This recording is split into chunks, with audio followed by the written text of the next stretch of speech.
And so, hello and welcome everybody to this next webinar in the FusionReactor webinar series. This presentation will be on troubleshooting database performance issues with FusionReactor, and it's one that I'm really looking forward to giving because I know this is a topic that interests a lot of people, and it's a really fascinating topic, and I think everybody's going to learn something from it. So my name is Charlie Earhart. I'm an independent consultant. I work for myself. My company is carehart.org, and I just focus on server troubleshooting. And I show people pretty much every day how to use FusionReactor to solve their problems. I also work with other tools as well if they have them, but I'm a big fan of FusionReactor. You know, a partner with them in offering these webinars, and just happy to spread the word of good things you can do with FusionReactor. So in this talk, after we give a brief introduction, as I do at the beginning of all these webinars, we'll just dive right in and talk about the many different kinds of JDBC activities that can be recorded and are monitored by FusionReactor. And you may be surprised that it's more than what you think. And then we'll talk about where you can see it. And again, you may be surprised. Some of you may know about some fundamental places, but I might show you some things where you go, holy smokes, I didn't know it did that. And some of it's really fascinating stuff to see. So we'll see where it is displayed within the user interface, as well as in FusionReactor's alerts. And we'll talk briefly about those if you're not familiar with them. And FusionReactor's reports, and we'll talk briefly about those if you're not familiar. And FusionReactor's logs, and FusionReactor Cloud, which is another kind of adjunct product that is useful with using FusionReactor. And I'll show you where database activities tracked in there as well. And then I'll start to wrap up and talk about the ways you can configure the ability for FusionReactor to monitor JDBC activity. And again, you may be surprised by the configurability. You may have presumed that you knew what it could be and that it was what it was, but I'll show you some things that will allow you to control it to a level that suits your particular needs. And then naturally, once we've found issues with the monitoring, you're naturally going to wonder, well, how do I fix them? And so this isn't a presentation that can get into that in depth, but I'm going to give you some tips from my years of experience of troubleshooting such database problems. And again, some of what I'm going to have to say might surprise you, and you might go, oh, I didn't think of that. A lot of people have in mind what they think is the way to go about doing such database troubleshooting, and I'll show you that perhaps some of the ways that people have been going about it could be confusing them and misleading them. And then finally, we'll move on to the possibility that you may need to do some other database monitoring. Sometimes FusionReactor is just going to help you to see that there is a problem in your database, or it's going to give the impression that there is one, and you'll want to use some other database monitoring in your database server to confirm what FusionReactor is indicating. And it might confirm it, or it might actually counter it, and we talk about what the implications of that would be. So a whole lot of stuff to cover in this next 45 minutes to an hour. And if we have time at the end, I'm going to show a little bit more, as I've done in some recent webinars, about using Excel or OpenOffice Calc or LibreOffice to look at the logs. FusionReactor will talk about can create logs of database activity, and you can use those web spreadsheet tools to very effectively analyze that information. So if we have time, we'll get to that. If not, I'll at least point you to the webinars where I discuss that. And I'll talk about other resources where you can learn more, because clearly, in 45 minutes to an hour, we can't cover everything. And I'm going to cover a lot of stuff, and some of it fairly fast, and you might miss something. And so if nothing else, you can come back and read those resources, and we'll have time at the end for questions and answers, I hope. So about you as the audience, we're presuming that you are already familiar with FusionReactor, at least using it. And you may or may not be taking advantage of the JDBC monitoring. Some people don't even realize there is such JDBC activity monitoring. Or maybe you do, but you don't realize how much of it is available. And again, you may be very surprised today to learn what's possible. And as always, I want to point out that FusionReactor is, for some of you are ColdFusion people, it's not just a ColdFusion monitor. It can work with Lucee. It can work with any Java application server, Tomcat, JD, Glassfish, WebLogic, whatever you might be using. And then finally, I said I'll show you resources for learning more, but this presentation is also being recorded, and you'll be able to come back and watch the recording and maybe revisit some details that I showed. So again, don't worry so much about getting every single thing I say. Just know that you can come back and either watch the recording or look at the docs to remind yourself of things. Just kind of let this all wash over you and hopefully be impressed and delighted by what you can do that maybe you didn't know about. So let's talk first about those many different kinds of database activities. And it might seem obvious. You'd think, well, it's whatever SQL I run, right? Well, it's whatever SQL you run, however you or anything runs it. So of course, if you do select, insert, update, delete, grant, drop, create, whatever, it's tracked by default. And also all stored procedure execution. So don't think this is only somehow looking at dynamic SQL. Certainly it can watch stored procedure calls from your application. And whether that's in CFML with CF stored proc, or some of you may know that within CF query, you can do call and execute to a stored procedure. FusionReactor doesn't care. It's going to track it all. And then if you're a Java developer, you may use execute query or execute update. Again, FusionReactor doesn't care. It watches all JDBC activity. And it might help for some people to stop and take a moment and say, what is JDBC? And nominally it means Java database connectivity. There's some debate in the Java world as whether that really means Java database connectivity. But the point is, under the covers in an application server like ColdFusion or Lucee, when you do query processing under the covers, the CFML engine turns that into underlying JDBC calls. Again, FusionReactor is a Java monitor, so technically it refers to it as JDBC monitoring. And yeah, sure, if you do specific JDBC calls in Java code, that'll be tracked. But if you do CFML, CF query, CF stored proc, that'll be tracked. That's all we're trying to clarify. Everything gets tracked. And if you're using prepared statements, those are tracked as well. Then the arguments passed in. And so what we're talking about is if you use CF query param in CFML, that's detected. If you use prepared statement or callable statements in Java, that's detected and tracked. But I also want to stress that it's more than just your SQL, the SQL that you write, but also generated SQL. Sometimes you may not realize what's going on under the covers, and it might be interesting to see. Well, FusionReactor watches and sees and monitors and displays all ORM SQL activity. And so that starts with the creation of your ORM tables when you first set up ORM, and then to when you do saves of entities, and when you load entities, you'll see all the SQL that goes on under the covers. And sometimes it can be quite insightful and interesting to see how much SQL is going on. So yeah, you can see all that stuff. And if you use client variables stored in a database in a CFML engine like ColdFusion or Lucee, that client variable processing to the database is tracked, whether it's the loading of those on every request, or the updating of those at the end of every request, or that if you enable client management and store the client variables in a database, you again may be shocked to see the amount of query activity that goes on back and forth between your CFML engine and the database server. So all that's tracked. And so anything that might be automatically done from within your engine, the point is it's tracked. And also if you're using MongoDB, you might have thought this was all only about traditional relational databases, and it's anything your database application server supports. But it also, FusionReactor also has some specific support for things like MongoDB. So lots and lots of stuff, really powerful. All right, let's move on to talking about how you would see this stuff inside of FusionReactor. And the most obvious place, and the place you should definitely be aware it's available, is in the requests display of requests and the details about any request. So let me just go and show you. For example, I'll just look at my careheart.org server, and I'm going to look at requests history. So this is just the recent 100 most recent requests. And I don't know whether these do database activity or not, but I could just, if I had a sense that one was doing something and I want to know about it, I could click on it.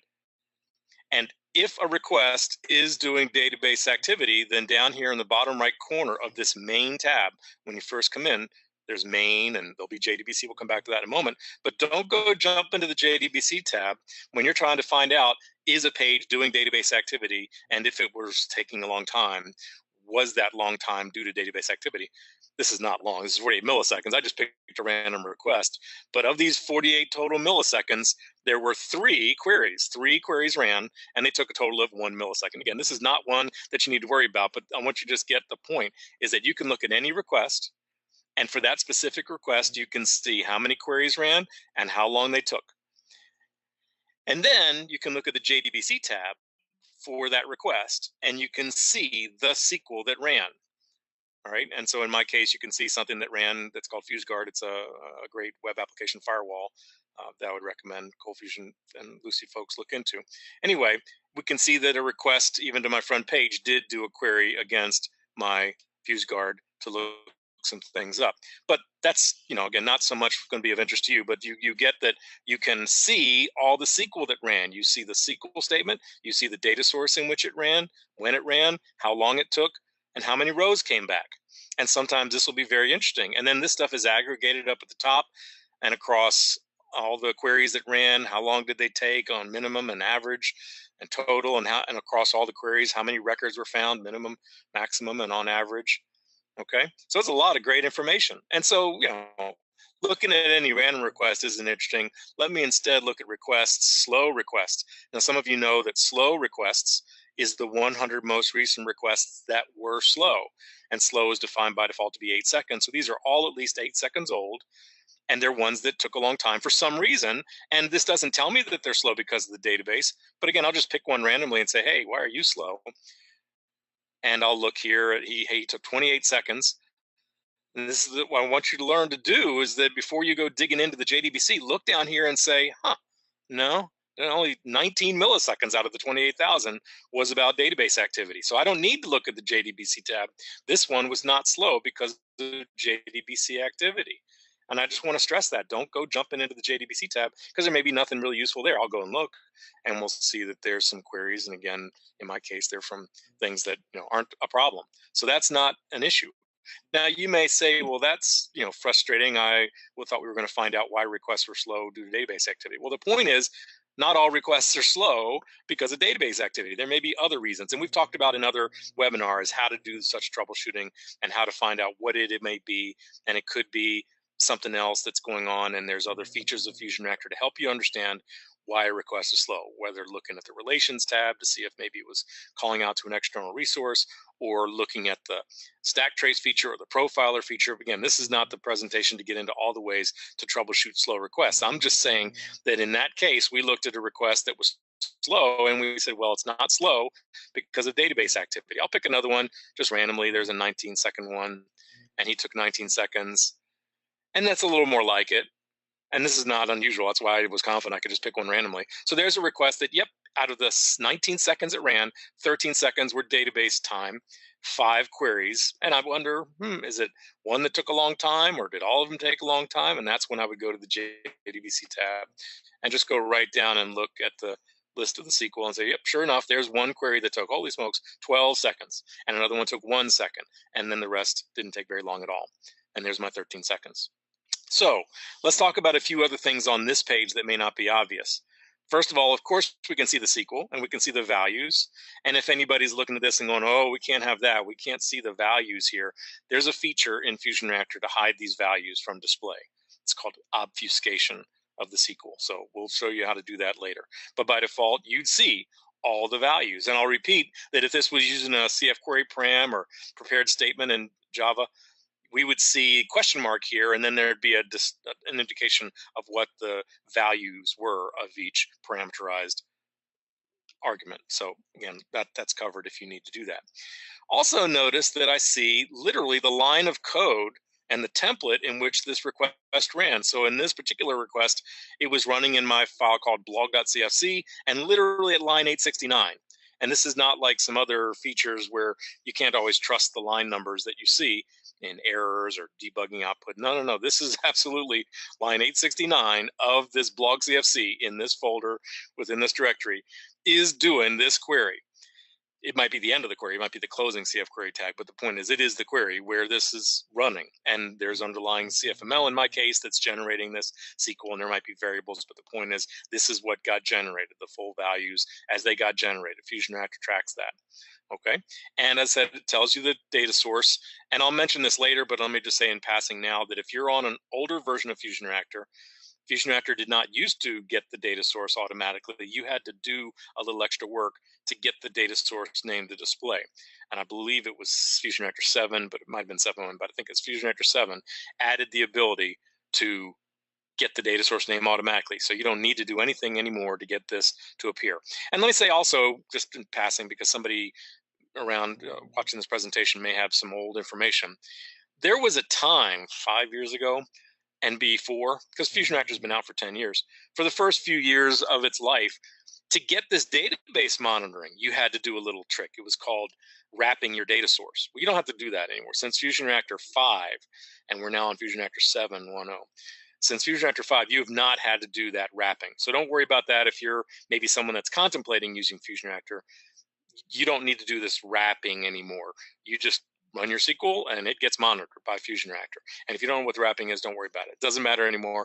That's history. We don't need to worry about it. So the point is, it tracks the data source name, it tracks the SQL automatically, and it tracks the location. And I'll show you this later. It tracks the location only for requests that are slower than a certain number of milliseconds. And I believe I've got mine set probably to 1,000 milliseconds. And you can see there's the location for that one and that one, but not for this one, because these weren't very slow. And why bother taking the time to find out where they are? And when I say take the time, I don't mean to imply it takes a long time. It's a marginal extra cost to find the time. But the point is, we don't even need to spend that marginal cost if it's a fast query. Don't bother. Now, the next thing I want to talk about is this total time versus DB time. This is important to understand. The DB time is the time. Excuse Alexa there. The DB time is the time that the database server said to the JDBC driver, here's how long I spent running this query. So when FusionReactor says DB time, it's reporting what the JDBC driver told it, and the JDBC driver is reporting what the database server told it. And so you should be able to take this as this took 12.5 seconds in the database. And then what's the total time? Well, that's the difference, or sorry, not the difference, that's the total time from your engine, CFML, ColdFusion, Java, whatever, from the time it said start the query to the time the query finished. That's the total time. And if you think about it, that's going to include the time leaving your CFML engine or Java server and going out across the network to the database server, doing the query, and bringing it back. So sometimes you'll see the total time is a little bit more than the DB time. And in later versions of FusionReactor, you even now see the difference calculated for you. So there was no difference here. There was a 1 millisecond difference here. And in most cases, that difference in time is going to have to do with how many records come back. The more records that come back, the more, if you want to call it, result time there will be. But for you on older versions, you just see total time and DB time, and you just subtract the DB time from the total time. And that basically is the time spent sending the data across the network. Okay? All right. And then the row count is very, very helpful, because sometimes people are amazed to see how many rows come back from some given SQL that they're running. Just a moment to open up the questions, make sure if anybody's asking anything, I can see it. Okay. Now, before I leave this screen, I want to reiterate this stuff up at the top. So remember, this is one request. And I know we're kind of going on and on about this one request, but for some of you, this is where you're going to get the most value from FusionReactor. Is you've got some request, it is slow, it turns out it is due to queries, and you want to understand what's going on in those queries. So this aggregates across all those requests what was the total DB time, total time, as it were, total result time, the mins, the maxes, and the averages. That might be useful. And then across all the requests, all the queries that ran, what were the total records? And you might someday come in here and look and see this is, goodness gracious, 100,000 records or 1 million records. I've seen it. Now, you may also see that there are millions of queries. And some of you may have noticed this only had 5 queries. But someday you might see, no, there's 1,000 queries. I've seen it. Well, if you have 1,000 queries, we don't want to have this rendering of this browser page take a long time. So by default, FusionReactor only shows the first 30 slowest SQL statements, or queries or JDBC actions, whatever you want to call it. It only shows the first 30 slowest ones and puts them in descending order by duration. Now, that's configurable, and towards the end of the presentation, I will talk about how you can control that. You could change this to be not by total time, but in the order in which they execute. Or you might say, I need to see more than 30 of them. Or you might, and just be careful, because if you make it 1,000, that's going to make this page take a long time to display. It doesn't really too much affect FusionReactor's performance, but the browser will take a longer time to display this. I guess you should also think about, if you have this tracking 1,000 queries and you've got 100 requests in the request history, that's 100 times 1,000, 100,000 queries that would be tracked. That's going to take up some memory. So anyway, I would just be careful about raising that. 30 slowest is plenty for most people. And usually they're not all slow. It's usually some that are slow. Finally, I'll say that if I did have one where there were more queries than fit, it would tell me how many queries there were and that the remainder were pruned, P-R-U-N-E-D, pruned. It would say that basically it cut them off. And the aggregates would be total and accurate, but you'd only see 30 of them by default. Okay, so this is what most people will see by default, and I wanted to highlight these things. Now, some of you may notice that over here on this one, there's a button called Query Plan. Query Plan, yep, that's a feature that you can enable, but it's not enabled by default. And if you enable that feature, then what it does is it again asks FusionReactor to ask the JDBC driver to ask the database to return the query plan for the query that ran. Yeah. So the database, if it will return the query plan. The driver will send it back, and FusionReactor will display it. So I turned that feature on so you guys could see what this looks like. And so here's the query plan for that particular SQL statement. And in my case, I'm talking to SQL Server. And so some of you will recognize this as looking like something you'd see in SQL Server. Now, if you're using MySQL or a variant of it, you may find there's even more valuable information. I didn't have a chance to put together a little demo, but just know that if you're using MySQL and perhaps even different databases, you'll see different kinds of information in this query plan information. And so some people would know what to do to take this ball and run with it. The point is, traditionally, you'd have had to go to the database server and try to get the plan. This way, FusionReactor just provides it for you. And again, I'll show you later how you enable that. It's a configurable feature, and there's a bunch of JDBC settings, one of which is to enable the query plan capability. Okay. And you can see that also added a tab here because we were looking at that particular query. All right. All right. So let's get back to where I was going. Okay, showed you that, showed you that, showed you that, showed you that, showed you that. All right, so now that was looking at a particular request where we knew we had a problem, or looking at slow requests or longest requests if you prefer. Longest request is the 100 longest requests ever since my CF and my KCF instance has been up and running in descending order of duration. And maybe some of those have slowness due to the database. But let's just say you're no longer interested in this kind of stuff. You're more interested in just tell me about slow queries in general. I don't care what requests they run in. Let me learn about that. Well, there is down on the bottom left a JDBC section. And some of you never notice it because it's kind of down off your screen depending on your resolution. So JDBC, activity, history, longest and slow transactions, and much more. So the JDBC history is the 100 most recent SQL statements or JDBC activities that happened in my environment across all applications by default. And so there's just again in recent order, finished. So this is every SQL statement that's happening. And this is every one. There's no limiting to this. This will be the 100 most recent that ran across all applications. And I can see what the request was, and I can see what the application was. And some of you might be intrigued to say, gosh, I wish I could focus just on a particular application. Well, you can, because up here there is a drop down. And I could say, I only want to focus on the things that in my case are working with my Canvas wiki, which is my CF911. Well, I haven't had any in the most recent 100 requests. None of those were against my Canvas wiki, but I'm sure if I look at my blog, most of them are going to be from there. So there you go. So within the 100 most recent requests, which of them were against my blog? It was these, and all of these will be for the blog. Okay. Now, having found that list, I could then drill into a particular query and learn a little bit more. Like if it had a query plan, there'd be a link there for the query plan.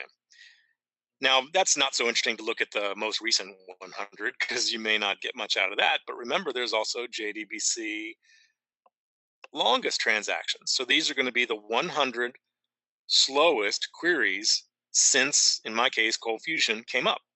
The 100 slowest queries across all applications by default.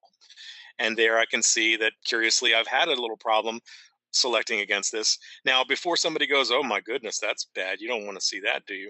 Well, one thing that some folks know about, I've talked about it in previous webinars, this ID number, when we're looking at requests, FusionReactor gives every request an ID number. And when you're looking at queries, FusionReactor gives every query or JDBC activity an ID number. And so you notice these are all single digits. This is when I first started my application server. And you guys have probably experienced that the first things you do tend to be slow.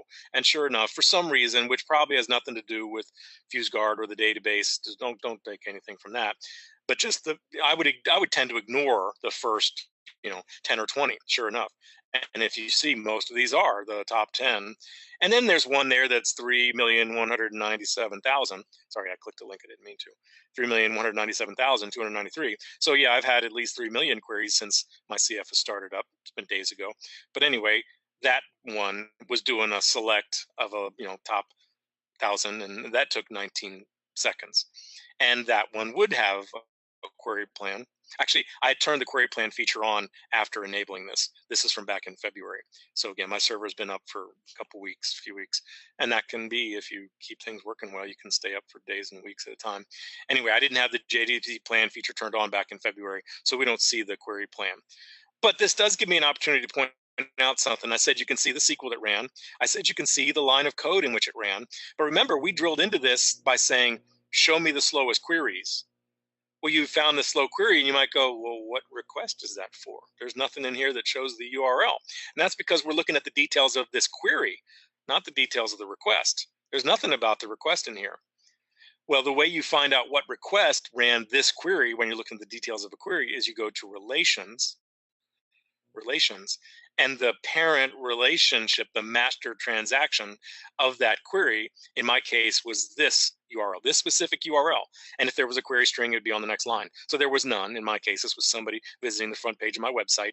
And look at that, goodness, that request took 209 seconds, of which 19 was that particular query, and then some other queries below that. And I would just argue that the fact that a lot of my queries at that time were slow kind of tells me something was going on probably in the database at that moment, because these are against different tables, but they're in the same database server, and maybe something was going on my database server that was making all queries be slow. Just want to throw that out. We'll talk a little bit more about that towards the end. All right.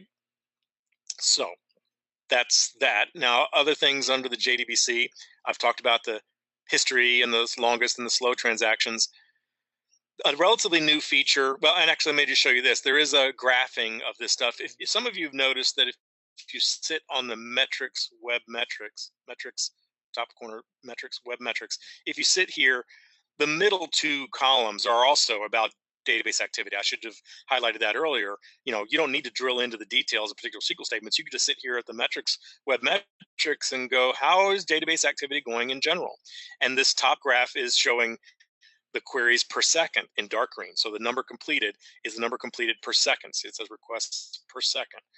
And then the number active is the number running. And there's hardly ever any running right there. There's a little tiny blip of 2 running at that moment. There were 28 per second that completed, and there were 2 running at that moment. See, active 2, completed 28. And you can turn things off so you focus only on one or the other. So here you can see it's not often that it catches any database activity because it's so fast.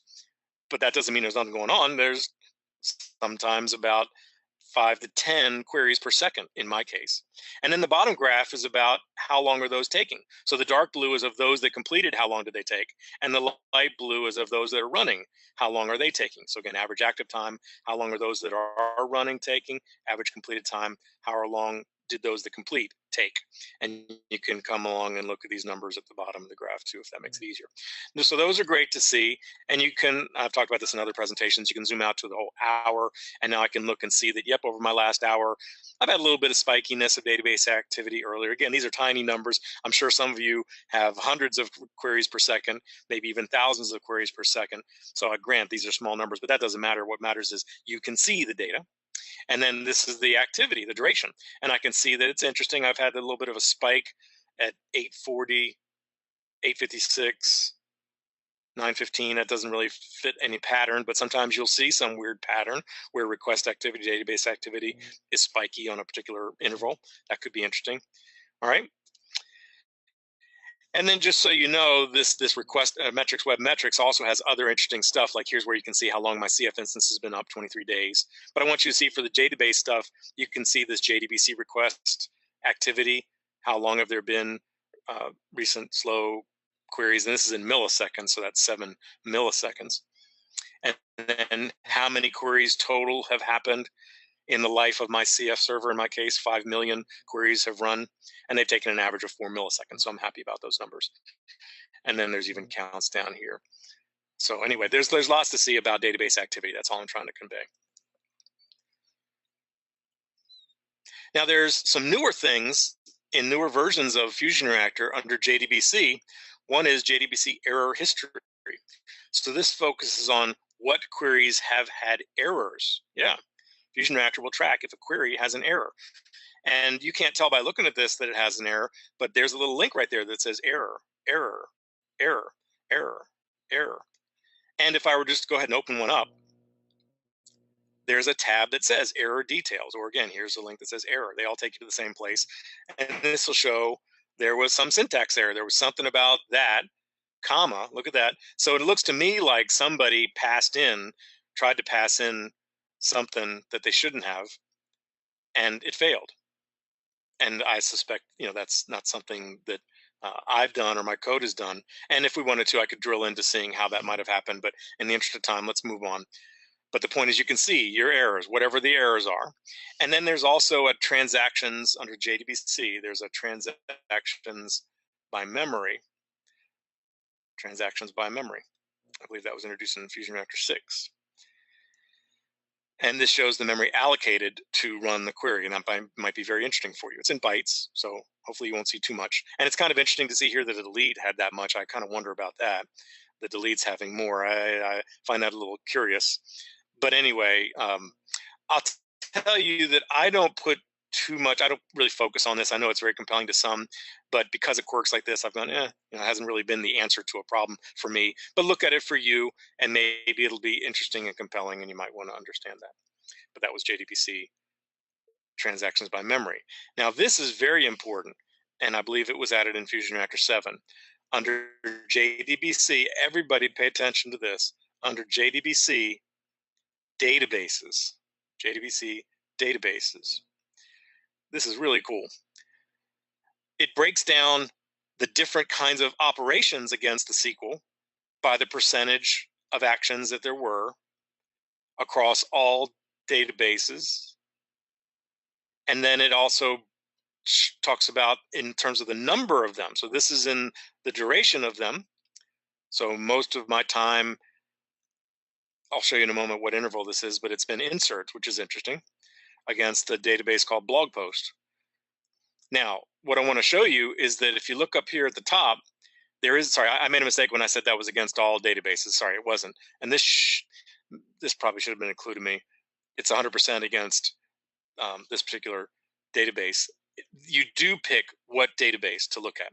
So for instance, my blog is mostly blog CFC. So if you look at my blog CFC data source, then 100% almost have been selects and very small 1% have been updates.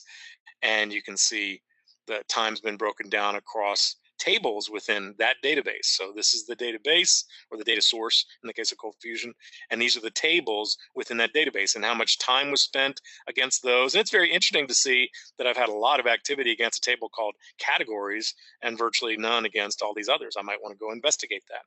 And then this breaks it down by the number of actions. This is the duration of the actions. This is the number of the actions. And again, the type and how much type of selects were the most. And you can see the pop-up 5,200 of the 5,300 total operations against that database have been selects in my case. Now, you may have noticed there's also an interval. So we can look at a minute and 10 minutes, 30 minutes, an hour. And you might say, what about a day or a week? It doesn't have that. But check this out. It does have since start. So I'm going to go ahead and do that. Remember, mine's 23 days. So over my whole 23 days that my CF has been up in my blog CFC app, again, it's just like I saw during a given hour. It's very representative. It's 99% doing selects, and it's again against that table categories. Now that's interesting itself, but you can also come down here and see a breakdown of actions against tables. So was it a select? Was it an update? What table was it? And you can sort these, for instance, by duration or average duration, which might be even more interesting.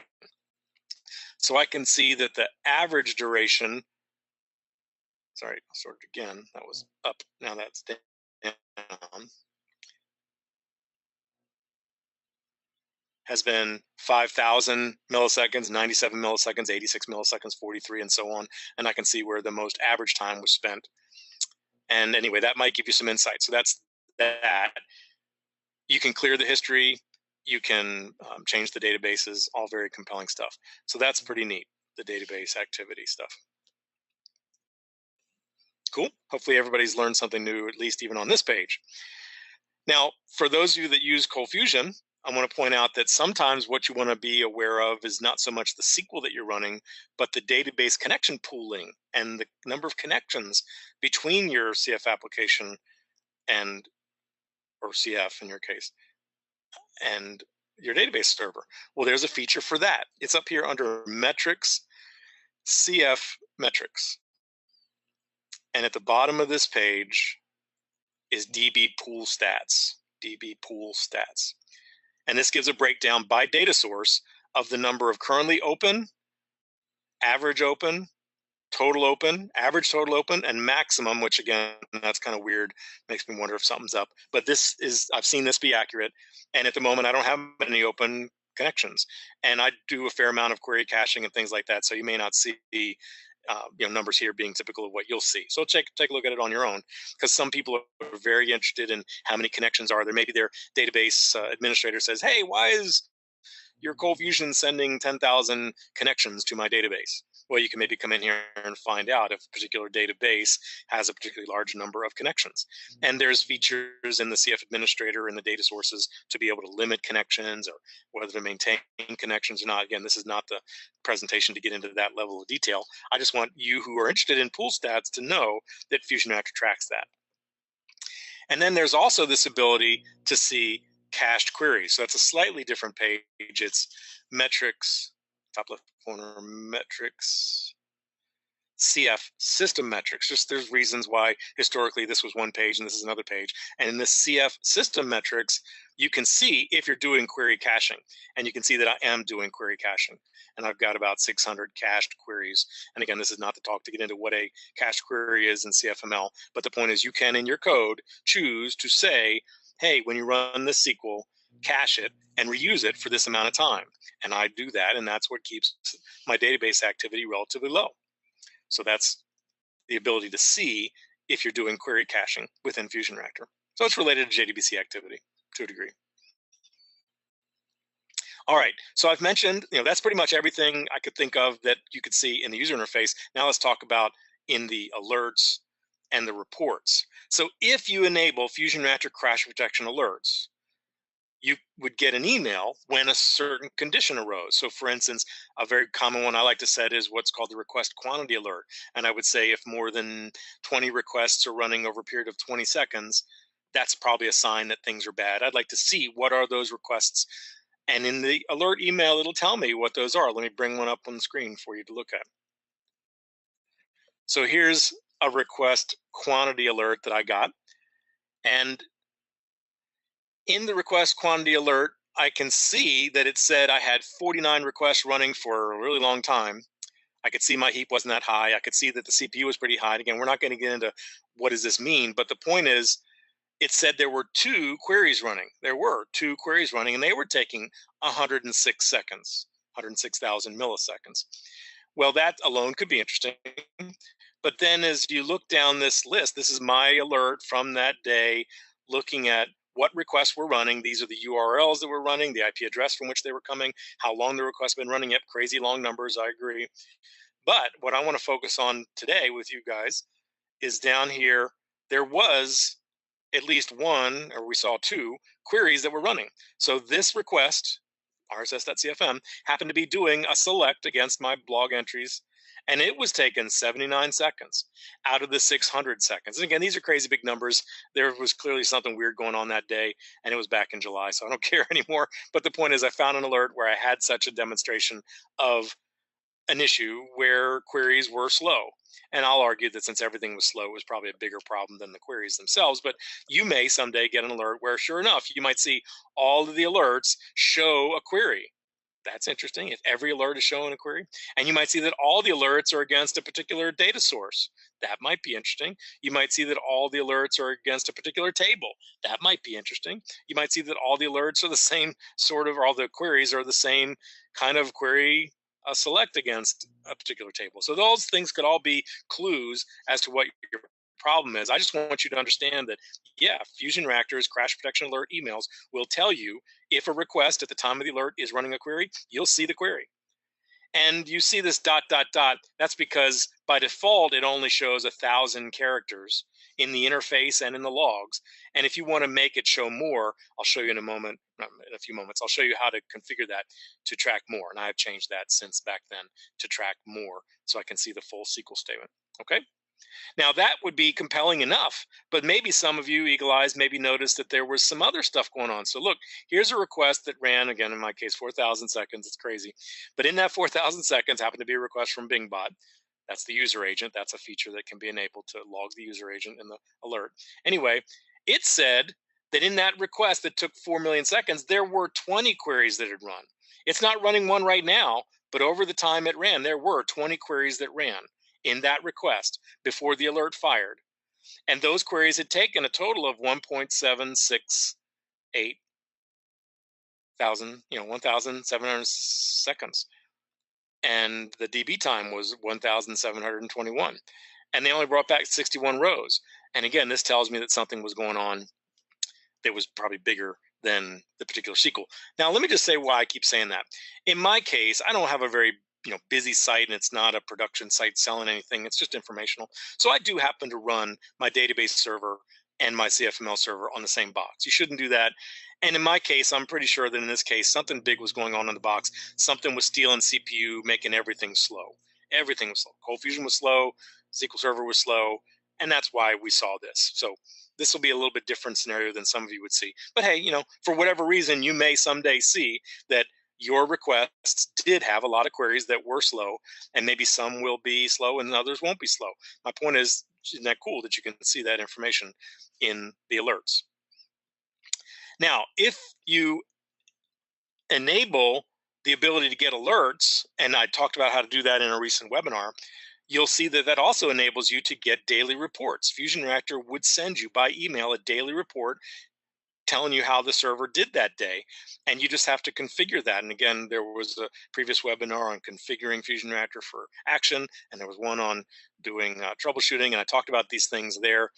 But I'll just show you a daily report that I have. So here's one of my daily reports from a couple days ago, and it's really cool. If you've never seen these daily reports, it tells you how the server did, your application server, in my case, ColdFusion. How many requests did I process during that day? How many sessions were there? How many 500 errors? How many 404 errors? What was the average response time? Well, there's also average JDBC. So I can see that during that day, across all the queries that I ran, they took an average of 10 milliseconds. And isn't that nice? That's in the daily report. And then if you have the enterprise or ultimate editions, you also get weekly and monthly reports. Weekly and monthly reports. So let me show you my weekly report. I happen to have the ultimate edition, and here's my weekly report. And that too shows the average JDBC over the week. And this graph shows, or this report also has a nice graph of some other activity, but it's not about database activity. And then finally, there's a monthly report, These just automatically come. If you configure FusionReactor to have an email address to send stuff to, you'll get these reports daily. And if you have Ultimate or Enterprise, weekly and monthly.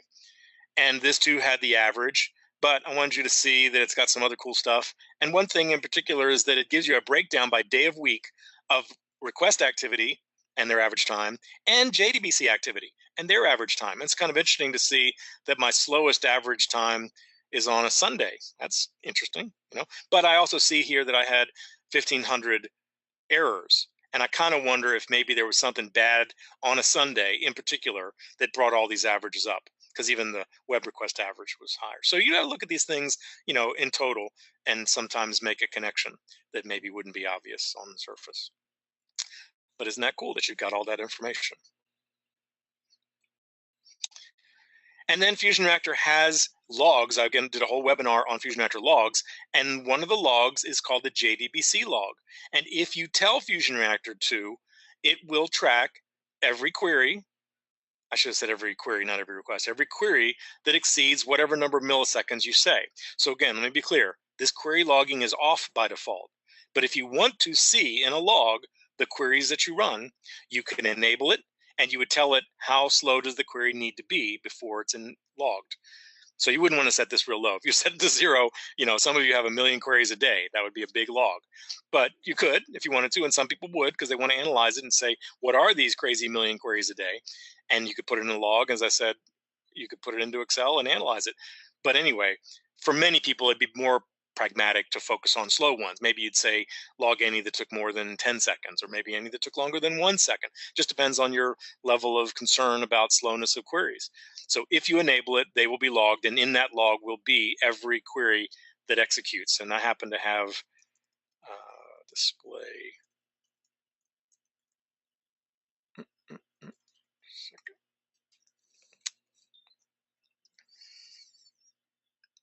Just to show you what one looks like. I've already pulled it into Excel, but in the log it tracks the date and the time and the request ID and the thread ID and the IP address and the URL. And then eventually it has the SQL. It has the data source name and the actual SQL statement. Sorry, there's the SQL statement. And all that's in the log. I've pulled this log into Excel, so it's just a little bit easier to look at. But there's the full SQL statement. That gets logged. And the line number in which it gets executed, that gets logged. So if you enable JDBC logging, you'll see that level of detail logged. And then I mentioned the DB pool stats. Well, there's also DB pool stat logging, and it's on by default. So in ColdFusion, it has that CF metrics feature, and it tracks in the DB pool stats every 5 seconds for every data source the total max and average number of connections. So you could look at that historically and go, hey, before our crash, did we have a crazy number of connections? Yep, that would be in the log. You could see that. All right. And then I've mentioned the cloud version of FusionReactor. There's a cloud version of FusionReactor. Let me quickly get to my display and open up the cloud. And I just want to show you the couple things that are in there.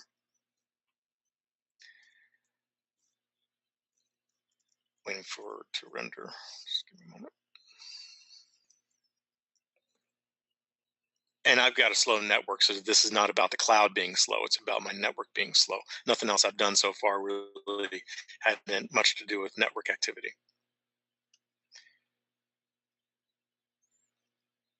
So when you look at FusionReactor Cloud, you can look at your servers and drill into a server. And again, there's a whole webinar on the cloud. I don't have time to get into that. But under transactions, we can focus on JDBC. And so now I'm looking at in my case, in the last hour, what are the recent queries that have happened? And you can also say, show me only those that are slow. Now, I don't have slow queries, but if I change it to maybe not the last hour, but if I go to the hour before that, so I haven't had any. Now, the cool thing about the cloud is I can also zoom out and say, show me, the last 2 weeks. Show me any slow. Well, again, I haven't had any slow queries in the last 2 weeks. And that's, I should have forced some in there to make this be useful. But anyway, the point is the cloud lets you do that sort of drilling around to see that sort of information. Then I also want you to see that you can set up what are called alerts. So the cloud has alerts as well. Up here under alerting, I could create a check.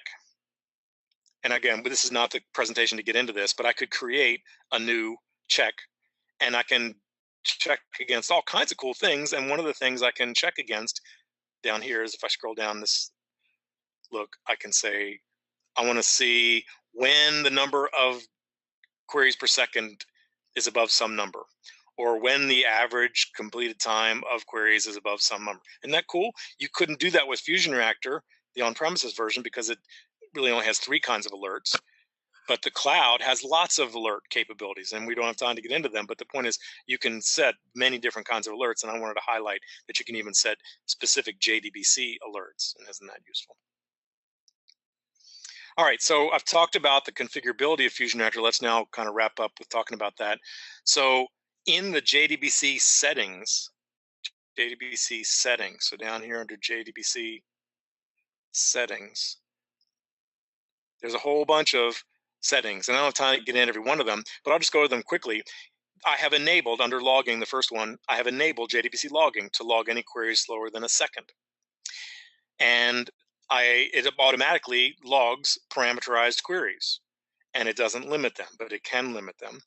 And it does limit the length of the SQL that's shown, and you can tell it to increase that length, and I did do that. All right. Also, remember that history when we were looking at a particular request and the queries it ran? I said it was the 100, sorry, it was the top 30 slowest queries. So this is showing the top 30 slowest queries when I'm looking at the details. But I could say, show me the first 30 or the slowest, those slower than a certain amount of time. So you have that flexibility. And then this is about, like in the JDBC history and JDBC slow transactions, how many should be there? And then for the JDBC slow transactions, what is slow? And in my case, and I think this is the default, 3 seconds is considered slow. Okay, so that's cool. Then there's these other things. So the transaction settings, I mentioned that you could obfuscate your SQL. So if you enable this, then in the interface, you would no longer see the values, let's say, of where clauses or insert statements. They would be hidden from display. And then there's an interesting thing here about when a transaction is considered closed. I'll leave you to read more about that. And then the query plan thing, I told you about that. That is off by default, and you can turn it on, and you can say how long should a query run. Now watch, some of these things are in milliseconds and some are in seconds, so always pay attention to that. The other day, like when I first turned this on, I made it 3,000 and I wasn't seeing anything, and it was because it had to be slower than 3 seconds. All right, so anyway, that's that. And there's some things to be aware of regarding some particular databases, but really for most people, this won't be an issue, but read about it. And then finally, that ability to see the query location. That's what this stack trace means, is the query location. And that is enabled for everybody by default. And I said it would show you the query location for requests, some requests that were slow. And by their default definition, they're saying if they're slower than 100 milliseconds. So you may have noticed that there's lots of controls. You can control what gets logged, and that could be a different duration. What has the query location? That has a different duration. What does the history? That's a different location. So different duration. So you have the flexibility to control all these things. Okay, and this is just going over each of those. And I've had to skip one just in the interest of time too. I'm going to skip and leave you to read more about these on your own. There's some other configurability you should be aware of in your data source. You can choose to configure certain data source settings to affect FusionReactor JDBC monitoring. So again, I said that by default, FusionReactor 7 now tracks your data source name without you having to do anything. But if you're on FusionReactor 6 or earlier, you would go into your data source, and in your connection string, you would add __ FusionReactor _name and your database name. You would put that in the case of ColdFusion, let's say, in your CF administrator, in the data source definition, in the advanced settings, there's a box that says connection string, and there's usually nothing there. You would add this as the connection string. And as soon as you hit submit, that now would cause your data source to have that connection string, and FusionReactor would see that and start showing in its display, in its logs, and its alerts, your data source name. But again, if you're on FusionReactor 7 and above, you don't need to do that anymore. So don't worry about that if you're on 7 and above. And I said that FusionReactor 5 and above tracks all JDBC activity by default. You don't need to do the wrapper anymore. But some people go, well, I don't know. I don't think I like FusionReactor watching this particular data source. I'm afraid it's going to create too much overhead. Now, it shouldn't. FusionReactor is designed to not create overhead, but I've had people say, I don't care what people say. We just don't want to monitor this particular data source. Well, you can do that. You can disable the tracking of a particular data source if you want to by putting in __ FusionReactor _exclude. Now, again, some of you are probably saying, where do I do that? I said it's in the case of ColdFusion, it's in the administrator, in the data source definition, in the advanced settings, in what's called the connection string. You'll find that if you just watch the recording and listen, you'll find it. And I'm out of time to go show it to you, but just take my word for it. It's easy to do. And there's docs, and those docs will tell you as well. And I believe I also covered in one of the webinars in the past, I think Hidden Gems, I actually showed it. Anyway, you can also not only have FusionReactor track when a query completes, which is what it does by default, but also track after so many rows have been returned. Yeah, how about that? So if a request is taken 100 seconds and you wanted FusionReactor's logging to say, well, log every 1,000 rows, you can do that. You'd say FusionReactor notify after 1,000. And so when a given query returned 1,000 rows, even before it finished, there'd be a log line saying, hey, this query is running and it's returned 1,000 rows. And if you wanted to, you could say, and after every 500 beyond that, do another note. It'll say notification for this one. It'll say reminder for this one. And it's just a way to also monitor slowness of queries in the logs, regardless of whether the request complete or not. Sometimes things happen where say the query never completes and the database crashes. It could happen. So you'd never see the completed query. Well, you could tell FusionReactor, okay, well, don't wait till it finishes. Also track when it returns so many records. Okay. And then finally, with this data source configurability, this is a dangerous thing, be aware, but you can tell FusionReactor to limit how many rows get returned to your application. Yeah, you could put in a data source definition to FusionReactor that says, hey, FusionReactor, if anybody tries to bring back more than 10,000 records, don't let them. Now that's, like a gun in someone's hands. You got to be responsible, need to learn how to use these things. You don't want to just go doing this cavalierly, because some applications would be very much negatively affected by you just saying, hey, I don't care what you do, don't bring back more than 10,000 records. But if you're responsible for the application and you know that all the queries against that data source, you want to implement that limit, sure, you could tell FusionReactor to do that. And ColdFusion will not get those results, or your application server won't get those results. They'll be blocked by FusionReactor. It'll just drop them literally before they're returned. All right. And there'll also be a log entry. If you've told it to log the queries, it'll log if the limiter was applied. You can also tell FusionReactor not to reformat the SQL. By default, you maybe didn't notice it, but all those SQL statements I saw, they were all jammed on 1 or 2 or 3 lines. It does that. It condenses them. But if you wanted to keep the line end characters and keep the empty lines between where CFML code had been and show the spaces in the tabs, you could do that. You could say inhibit reformat equals true, and that would affect the user interface and the logs. And you can learn more about these options here at JDBC monitoring options. You can come back and get the URL later, or if you just Google FusionReactor JDBC monitoring options, you'll find more about each of these things I just showed you. And then I just wanted to talk about, finally, if you're going to try to address a database performance problem, you want to look and see, is it in the database or is it not? Because if it's not a database problem. You got to go figure out what that is. And also, when you do have a query that seems to be slow, it's going to be tempting to go copy that SQL out of FusionReactor and open it up in a database tool and run it. I understand that temptation. If you do it and it's slow in both that tool and your application server, then that could be useful. It kind of says, yep, that query is slow. Maybe there's an indexing problem. Maybe there's a statistics problem.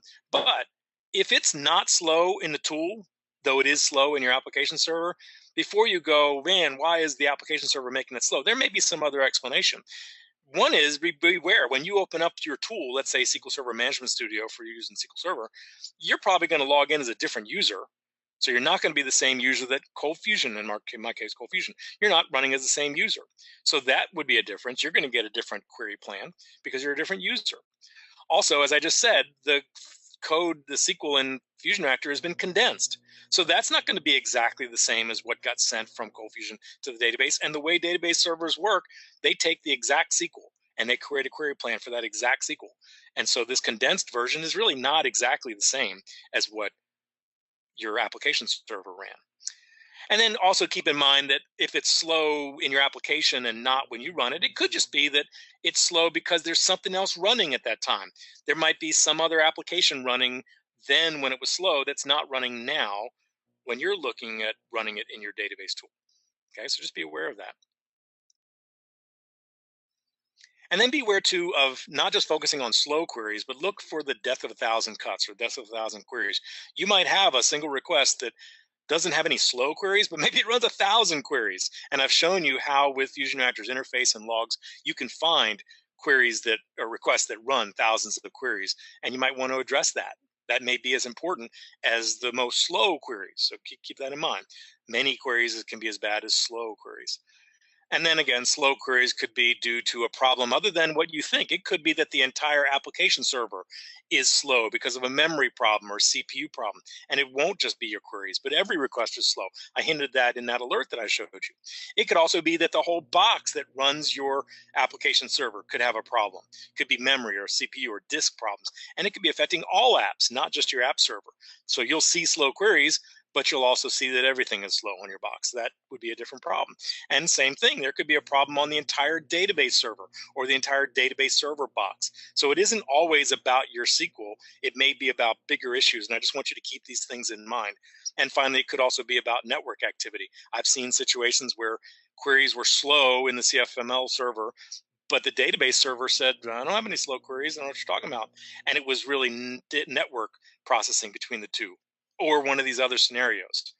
And that leads to a final point I really want to make, which is that sometimes you really want to look at a database monitor. Because when FusionReactor says the queries are slow, and it does say DB time, then you need to know why in the database was it slow. And the database monitoring tools might tell you. There might be all kinds of reasons. It could be your SQL. It could be the configuration of the database. It could be configuration of your tables or your indexes or your statistics. Again, we don't have time to get into all these different scenarios, but if the database monitoring tool would help spot that, you could fix it. FusionReactor is not going to tell you this kind of stuff because that's not its job. It's just going to say, hey, the application server that I'm monitoring is getting slow queries. You go figure out why they're slow. And a database monitoring tool could tell you that. And again, it could be due to other queries running on the database server, and they may not even be from your application server. Keep that in mind. Someday you may see slowness, and you look at FusionReactor and you say, I don't see any other slow queries, so what is it about my query that's the problem? And it's not your query. There's some other application feeding the database server. Maybe it's a .NET application or a Ruby or Python or Node, something like that. And then again, it could be configuration, misconfiguration issues. So it would be really helpful to have a monitor telling these things, and it would be especially helpful to see query processing and performance over time. And some database monitors will, like FusionReactor does, some database monitors will track not only what's going on now, but what went on over time. So you might want to see hours or days ago when FusionReactor said your app server was hung up due to queries. You might want to say, what queries were slow back then, if any? And some monitoring tools do that. And I have a list of many database monitoring tools at a site I've got called cf411.com. And particularly if you say cf411.com/dbmon, you'll go right to the list of database monitoring tools. Some are free and some are commercial. Some are particular to a particular DBMS. Some are generic, and some only focus on the real time, and others focus on the history. And I would recommend you find one that focuses on the history, because you want to understand when FusionReactor says before a crash that it was due to slow queries, you want to be able to go to the database monitor and say, hey, you tell me, database monitor, why were these queries slow? What queries were slow? Can you confirm that there were slow queries? And all that would be useful for you to tie together the evidence to get to the bottom of the problem. So I hope that you've learned a lot about how to do this sort of stuff. And again, I was afraid I wouldn't have time, but I'll just tell you, you could import your FusionReactor JDBC log into Excel. I'll show you in a moment where to get the log headers for the column names. I showed you in a previous webinar how to create a pivot table and some other cool stuff, but we just don't have time. So as far as the JDBC documentation for FusionReactor, there's about 4 places to look. One is just all about the JDBC settings. One is about the JDBC monitoring. I happen to be showing you the FusionReactor 7.1.1, but you can also find one for 7.0 and 6.0. Anyway, then there's more about some particulars of JDBC monitoring, and then more about the particulars of MongoDB monitoring if you're interested in that. And the log headers, I want you to know, I mentioned this in my webinar on FusionReactor logs and importing them into Excel. There is, in the documentation, there is a description of what the headers are in the JDBC log, in every log, and I've shown that in the previous webinars.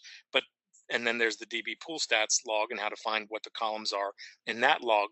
But then there's an open source project, and it's under this person's username, and it's called FusionReactor ColdFusion Log Tools. And in it, he had started to create a file for every log that tracked a space-delimited list of header names that could then be used to be pulled into, say, Excel to make the first column first row of column headers, and that makes working with pivot tables and other things much easier. And I've added some, you'll see pull requests there from me, and he hasn't gotten around to accepting them. I think he's given up on it. So I might split that one off and create a new one. Anyway, I also want to say there have been these other webinars on FusionReactor logs, on FusionReactor configuration, on Excel processing. So I know we skipped over those, and I'm sorry we've gone about 5 minutes over, maybe 2 minutes over, depending on when we started. But anyway, you can read more or watch those webinars at fusion-reactor.com/webinars. So, fast run through working with databases. We've seen that database activity monitoring is a vital aspect of FusionReactor because many issues can be database related. There's much more to it than just the SQL you write. Certainly, stored procedures, also ORM, client variables, and more. You can see it in the user interface, and the alerts, and the reports, the logs, and the cloud. They all have value, and you can configure it in many important ways, and you can even turn it off or limit rows. Very powerful things. And sometimes you really need to get to a database monitoring tool to look at what's going on within that database. But I hope you can see that clearly FusionReactor's JDBC monitoring really adds incredible depth to the troubleshooting and tuning that you might need to do. And that was the goal of this presentation. So I hope you enjoyed it. And we've got other webinars that'll be coming up in the future. Again, we'll announce them here, and you can watch the old ones. And if you want to learn more about FusionReactor in general, go to the website, fusion-reactor.com. You can email sales or support at fusion-reactor.com. You can call that number for sales-oriented questions. You can get assistance via the cfconsultant.com, sister site to fusionreactor.com. And we do welcome your feedback on this webinar and any other webinars you might like to see. And with that, I'm going to now turn it over to questions.